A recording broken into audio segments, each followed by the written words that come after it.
Oke, rekan-rekan, pada kesempatan ini adalah part 13 ya. Pada sesi ini saya ingin sharing saya ingin membahas atau coba untuk mengupas ya. Mungkin nggak terlalu detail, mungkin tidak semua poin yang bisa saya rangkum atau saya sampaikan ya. Bisa jadi mungkin Anda punya poin-poin yang Anda bisa kembangkan dari setiap topik yang dibuat, dari setiap part yang dibuat. Tapi ini kali adalah satu topik yang menurut saya cukup menarik, yaitu adalah keluarga tidak mengizinkan untuk menjalankan bisnis MLM ini. Keluarga Anda tidak mengizinkan untuk menjalankan bisnis MLM ini, atau keluarga prospek Anda, atau keluarga tim Anda, atau downline Anda yang tidak mengizinkan menjalankan bisnis ini. Padahal sebenarnya bisnis adalah bisnis yang bagus. Nah, kalau kita perhatikan ya, keluarga tidak mengizinkan ya.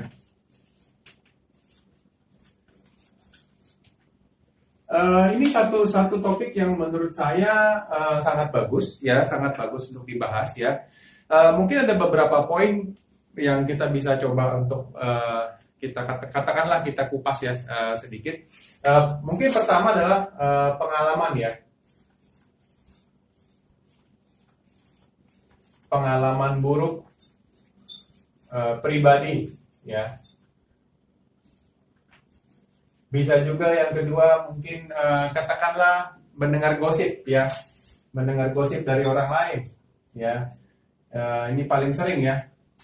Yang ketiga juga mungkin katakanlah bisa jadi tidak paham atau tidak bisa membedakan ya, tidak paham MLM itu apa, money game itu apa ya.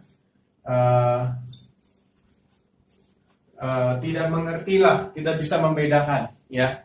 Kemudian juga mungkin yang keempat adalah tidak percaya ya, tidak percaya. Kemudian juga mungkin ada sifat protektif ya,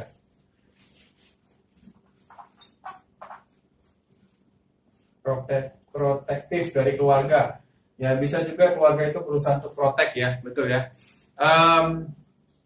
Bisa juga ada satu faktor di mana mereka sendiri menjalankan, atau kita sendiri menjalankan ya. Tapi sebenarnya jujur mungkin males atau memang tidak menjalankan secara tekun ya, sehingga sudah berbulan-bulan tidak ada hasil. Jadi keluarga melihatnya adalah hasilnya mana, itu ya. Saya akan coba kupas juga ini sedikit ya. Yang ketujuh mungkin satu lagi ya, bahwa mungkin orang tidak mengerti ya, tidak mengerti bahwa bisnis ada proses ya. Ada proses. Jadi kembali lagi kita harus ingat satu hal, bahwa keluarga itu melarang sebenarnya tidak salah, karena mereka bersifat protektif ya. Mereka tidak mau kita terjebak dalam satu hal yang orang bilang itu penipuan dan sebagainya, apa scam dan sebagainya. Wajar kalau mereka bersifat protektif, mereka mau melindungi kita. Ya, yang itu artinya memang bukan satu kesalahan ya. Tapi kembali lagi sebenarnya masalah pengertian dulu ya, masalah pengertian dulu. Apakah si keluarga ini benar-benar mengerti tentang konsep MLM? Apakah bisa membedakan tentang money game atau tentang konsep MLM? Karena banyak di luar sana yang konsep MLM adalah mereka take and run ya, atau hit and run ya. Sorry, bukan MLM, maksud saya money game ya, hit and run. Anda bisa lihat di video saya yang part 3 ya, di part 3 ya, part ketiga. Karena sampai hari ini pun masih banyak konsep money game yang sebenarnya beredar, di mana nggak ada produk tapi mereka juga sama konsepnya, cari orang dan bangun jaringan. Ada juga produk tapi kok harga produknya jauh melambung, lebih dari akal sehat kita gitu ya.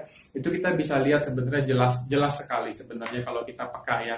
Jadi kalau mungkin bisa jadi mereka tidak paham, tidak mengerti bagaimana cara membedakannya sebenarnya.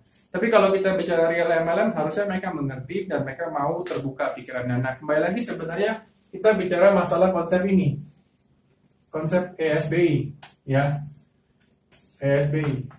Artinya keluarga kita juga mungkin tidak paham tentang konsep ESBI, employee, self-employed, business owner, dan investor. Mereka nggak paham. Mereka mungkin selama ini berpikir bahwa ya udah kalau cari uang itu adalah kamu sekolah yang rajin, dapat ijazah, dapat titel yang bagus, kamu kerja jadi karyawan.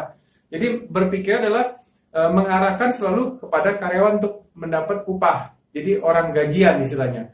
Nah, mindset itu yang mungkin ditanamkan terus turun-menurun sehingga tidak ada satu dobrak, tidak ada satu breakthrough untuk mulai bisnis, sehingga tidak percaya dengan konsep network marketing, bahkan mungkin tidak pernah tahu konsep yang namanya passive income, ya. Atau juga bisa jadi mereka dengar gosip dari si ini, baca sosial media begini, baca sosial media begitu dan sebagainya, yang terlalu banyak informasi yang sebenarnya lebih banyak negatifnya dibanding yang positifnya. Sudah pasti. Karena orang-orang yang positif, orang-orang yang berhasil di MLM itu biasanya kan nggak diekspos. Nah, selalu kan yang diekspos adalah yang negatif-negatifnya di luar sana, betul nggak? Tapi kalau yang positif-positifnya kan rata-rata ada di pertemuan, ada di meeting, ketemu sama leader besar ya dan sebagainya. Leader besar kan rata-rata kalau network yang benar-benar bagus ya itu saya rasa nggak terlalu diekspos ya. Tapi intinya adalah kalau misalnya katakanlah mereka mau melihat sebenarnya yang berhasil di network marketing itu, mereka bisa melihat, cuman kan kebanyakan informasi yang diberikan di sosial media atau dimanapun atau gosip dari orang mulut ke mulut itu biasanya kan umumnya adalah negatif, betul nggak? Nah, jadi kembali lagi karena dengar orang bicara negatif, dengar orang komentar negatif terhadap bisnis network, terhadap bisnis jaringan, bahkan orang juga tidak pernah tahu pengertiannya tentang apa sih bedanya MLM, apa sih bedanya arisan berantai, apa sih bedanya konsep money game, apa sih bedanya konsep yang namanya hit and run dan sebagainya, nggak pernah mengerti. Sehingga semua dipukul rata bahwa ya udah kan jaringan, cari orang, cari orang jual produk dan sebagainya, bahkan ada yang nggak ada produknya gitu. Jadi semua dipukul rata, semua diasumsi sama, ya. Jadi kita harus kembali lagi masalah pengertiannya dulu. Apakah keluarga itu mengerti atau tidak? Makanya kenapa saya sempat sharing bahwa kalau kita melihat video dari pertama sampai sekarang, sampai yang terakhir ini, kalau orang open mind, mereka buka hati, buka pikiran, mereka mulai mengerti tentang sebenarnya apa sih itu network marketing, apa sih itu MLM, apa sih itu money game. Orang mulai mengerti dan mulai yang namanya oh ternyata seperti ini, ternyata seperti ini. Saya yakin keluarga pun kalau mulai mendengar video-video tersebut, mereka juga pasti mulai open mind, mulai yang namanya terbuka wawasannya. Kuncinya kan sebenarnya adalah membuka wawasan, betul ya? Itu kuncinya, betul ya? Nah, bahkan juga mungkin ada pengalaman buruk pribadi, ya. Pengalaman buruk pribadi mungkin join yang salah, atau mungkin join money game yang salah, atau memang mungkin join MLM, tapi kenyataannya adalah berhenti gitu, istilahnya berhenti terlalu cepat gitu ya, tidak berjuang. Manusia kan pada dasarnya kan yang namanya manusia itu kan tidak mau menyalahkan diri sendiri. Selalu kalau dia berhenti, dia tidak berhasil di satu bidang, terutama MLM. Biasanya kan mereka akan tunjuk, oh itu company-nya begini, oh itu produknya begini, oh itu upline-nya begini. Jadi selalu jari ini menunjuk gitu loh. Tidak mau blame kepada diri sendiri bahwa, ya saya join bisnis MLM, tapi saya nggak berhasil di sana karena sayanya berhenti dan tidak berjuang di bisnis itu. Kebanyakan kan seperti itu. Kebanyakan akhirnya apa? Dia mulai blame, ya. Jadi akhirnya dibikin kayak semacam ya udah MLM apapun sama. Jadi akhirnya turun menurun di doktrin seperti itu, ya. Nah, bahkan mungkin juga kita pribadi tidak menjalankan dengan serius. Join ya, bergabung, coba prospek orang 1-2 orang itu ditolak orang, akhirnya apa?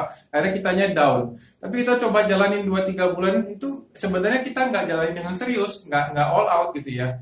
Sehingga keluarga kan lihat mana hasilnya, karena umumnya kan adalah orang akan lihat adalah ya mana, where is the money katanya. Ini yang dilihat oleh keluarga kita umumnya, where is the money sebenarnya. Sama kayak saya dulu waktu pertama kali jalanin multi level, keluarga saya ngeliatnya adalah apa, mana uangnya, gitu kan. Karena background saya dokter, saya pasti kan otomatis orang tua akan melihat kamu kerja itu ada hasil nggak, seperti itu, betul nggak? Nah, artinya kan keluarga juga pasti melihat kalau ada hasil ya, kalau hasilnya bagus dan hasilnya benar, kerjanya benar ya dijalankan, silakan diteruskan gitu kan. Tapi kalau nggak kelihatan hasil kan otomatis keluarga nggak akan setuju buat suruh meneruskan, betul nggak? Gitu. Nah, Bahkan juga keluarga tidak mengerti bahwa ada proses di bisnis itu, ada proses belajar. Karena dari rata-rata adalah dari karyawan atau dari self employee mau masuk ke sini, itu kan bukan satu hal yang gampang.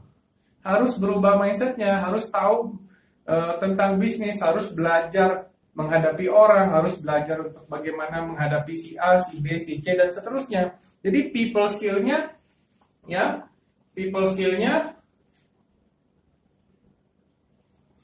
itu harus berkembang. Kalau misalnya people skill-nya berkembang ya nggak bisa, betul nggak? Artinya secara komunikatif harus berkembang, secara knowledge harus berkembang, secara people skill-nya harus berkembang. Jadi harus ada proses belajar. Dan biasanya kalau orang proses belajar itu butuh waktu. Makanya kenapa yang di video sebelumnya kalau Anda perhatikan ada yang namanya learning curve, kurva belajar. Nah, kurva belajar itu tergantung sama Anda. Anda mau secepat apa kurva belajar itu Anda lewatin. Semakin Anda cepat belajar, semakin cepat bisa, semakin Anda menghadapi yang namanya penolakan, semakin banyak penolakannya, semakin banyak Anda praktek, Anda akan lebih cepat yang namanya punya people skill dan Anda akan lebih cepat proses belajar untuk naik ke atas. Gitu. Semua kembali sama Anda. Jadi kalau bicara masalah keluarga nggak setuju, saya pertanyakan sebenarnya, kira-kira keluarga mengerti nggak apa yang dijalankan? Itu dulu, ya. Kalau nggak mengerti apa yang dijalankan, ya pasti otomatis kalau belum apa-apa sudah tutup diri, sudah blok, sudah menyamakan semua, sudah pukul rata everything is the same, sama semua, yaitu sama semua seperti itu, penipuan dan sebagainya. Nggak perlu dan sebagainya, ya saya nggak bisa bilang apa-apa. Kembali sama Anda harus bisa buktikan atau bisa membantu untuk supaya mereka open mind, bisa punya pengertian tentang bisnis ini. Karena sebenarnya bisnis ini nothing tulus menurut saya. Kenapa? Karena begitu Anda bergabung 1,2 juta misalnya, Anda dapat produk misalnya. Anda beli produk 1,2 juta misalnya. Pada saat Anda beli produk 1,2 juta, produk ini kan Anda bisa jual, betul nggak? Kalau Anda nggak mau pakai. Pada saat Anda jual produk ini, Anda sudah balik modal, betul nggak? Sudah dapat uangnya 1,2 juta lagi.